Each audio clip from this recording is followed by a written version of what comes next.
इस परिस्थिति में आज लगता है कि भारतीय जनता पार्टी और ये सारे नौजवान साथी और आप में से बहुत लोग जो प्रेरित होकर बीजेपी के पास आते हैं, चिंता आज देश के अंदर किस विषय की है? Let us look at the economy of the country. देश की अर्थव्यवस्था को देखें। जब मनमोहन सिंह जी प्रधानमंत्री बने थे इस देश के, तो एक बहुत मजबूत परिस्थिति में अटल जी एक अर्थव्यवस्था देश की इनको छोड़कर गए थे। Atal ji left behind a booming economy. और आज की जो परिस्थिति है, जिसमें पूरे सरकार की अर्थव्यवस्था का घाटा 12-13% तक जाने वाला है, तो फिस्कल डेफिसिट में भी 12 to 13%. When Dr. Manmohan Singh, whom I always say, Advani ji calls him the weakest prime minister ever. So I now say, the weakest prime minister has only a few weeks left. When he leaves in a few weeks' time, having inherited the strongest booming economy, he leaves behind a nation in debt. हर हिंदुस्तानी के ऊपर कर्ज के अंदर जाकर ये अर्थव्यवस्था छोड़कर जाने वाले। और अर्थव्यवस्था की परिस्थिति देखिए, ये आर्थिक संकट इस देश में आया कैसे? How did this slow down and this crisis come to this country? In United States, the first impact of slowdown was felt in 2007. 2007 में लगने लग पड़ा था कि अब अर्थव्यवस्था धीमी होने वाली है। जो सब प्राइम का क्राइसिस संकट था, जिसका आधार यह था कि लोगों ने अपनी संपत्तियां गिरवी रखकर पैसा लेते थे, मॉर्गेजेस थे, संपत्ति की कीमत गिर रही थी। और सब प्राइम क्राइसिस 2007 में नजर आ गया था। It was visible in the US. In early 2008 financial institution started collapsing, and everybody knew the effect of this is going to be felt across the world. And by the middle of 2008, slow down और recession was on our doorsteps. और मैं थोड़ा इसमें दूरदर्शी रहते हमारे media के मित्र भी, जब यह सरकार बनी थी तो मनमोहन सिंह जी, मोंटेक सिंह आलूवालिया, चिदम्बरम, मीडिया ने एक शब्दावली का प्रयोग किया था इनके लिए, this is the dream team. When the slowdown was at our doorstep, this dream team was dreaming, and they were daydreaming. और ये सपने ले रहे थे। उस वक्त आपको याद होगा, पिछले वर्ष जुलाई अगस्त के महीने में मुद्रास्फीति तेज थी। जब मंदी आती है तो मुद्रास्फीति में प्रधानमंत्री भी ना होता, वित्त मंत्री भी ना होता, तो अपने आप धीमी हो जाती। मंदी में तो कीमतें कम होती हैं, और सरकार कुछ भी ना करती तो मंदी के दौर में कीमतें कम होने वाली थी।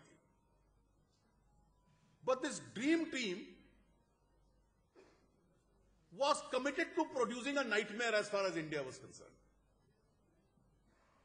एक तरफ स्लो डाउन आ रहा था अमेरिका से, उस वहां की अर्थव्यवस्था का प्रभाव, और दूसरी तरफ रिजर्व बैंक ऑफ इंडिया और फाइनेंस मिनिस्ट्री बाजार में से सारा पैसा बाहर निकाल रहे थे। They were sucking the liquidity out of our market. और असर यह हुआ कि जब बाहर की मंदी इस देश तक पहुंची, तो we had sucked our own liquidity and cash out of the market. और आज स्थिति क्या है?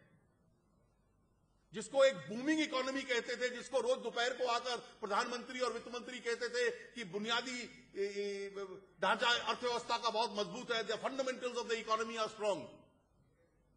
Every speech of the prime minister had this sentence. Today you have industrial units closing down, उद्योग बंद हो रहे हैं, आर्थिक गतिविधि समाप्त हो रही है, economic activity has come to a standstill. लोगों के जो निवेश थे जो उनकी बचत थी वो एकदम समाप्त हो रही है।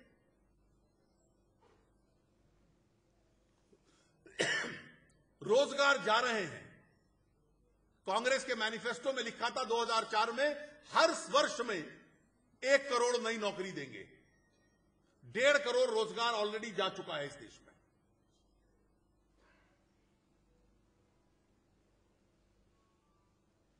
उद्योग बंद हो रहे हैं, किसान आत्महत्या कर रहा है, आर्थिक मंदी छाई हुई है, रोजगार जा रहे हैं।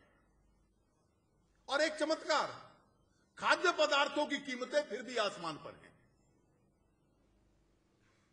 कोई अर्थशास्त्री इस बात की कल्पना नहीं कर सकता कि यह कैसे हो रहा है। पूरी दुनिया के अंदर खाद्य पदार्थ फूड प्राइसेस नीचे है। The food prices globally are low. Hindustan के अंदर फसल रिकॉर्ड हुई और फूड इन्फ्लेशन आज भी 10% से ऊपर है।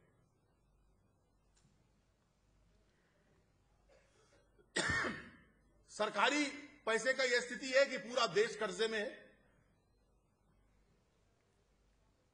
और सरकार को लगता है कि इसकी चिंता करने की जरूरत नहीं है। जैसे हम पाकिस्तान के संबंध में कहते हैं ना कि पाकिस्तान वास्तविकता से इनकार करता है, Pakistan is living in denial. The government of India is living in denial about the existence of an economic crisis. Manmohan Singh ji made an inaccurate statement to the whole country when he said, while releasing the Congress manifesto, 80% of our promises have been fulfilled. Well, have you created 1 crore jobs every year? Overall, the country has lesser jobs than it had in 2004. Have you increased economic activity? Have you got the nation out of debt? Haven't the maximum number of farmers committed suicide in the last 5 years? कृषि क्षेत्र के अंदर देखें तो यह परिस्थिति है, उद्योग के क्षेत्र में देखें तो यह परिस्थिति है। और सरकार को अगर नफरत है किसी बात से, तो जो वाजपेयी जी और एनडीए ने योजनाएं चलाई थी, भाई आप हमारी विचारधारा से मतभेद रख सकते हैं, आप हमें सांप्रदायिक कह सकते हैं, but the national highway development programme was a very secular programme. हर धर्म के आदमी हाईवे के ऊपर अपना वाहन चलाते थे। आपका हमसे झगड़ा हो सकता है, हाईवे डेवलपमेंट प्रोग्राम से क्या झगड़ा था? जो गोल्डन क्वाड्रिलेंगुलर बनाया, जिसके ठेके सारे एनडीए हुकूमत में दिए गए वाजपेयी जी के समय, वो तो 99% पूरा हो गया। जो शुरू करके गए थे नॉर्थ साउथ ईस्ट वेस्ट, वो 5 साल में 38% पूरा नहीं हो पाया। ग्रामीण सड़कें तो बिल्कुल सेक्युलर थी, उनके साथ क्या झगड़ा था सरकार का?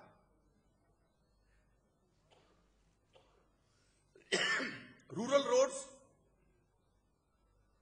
कहीं बाढ़ आती है, कहीं सूखा पड़ता है, नदियों को जोड़ो।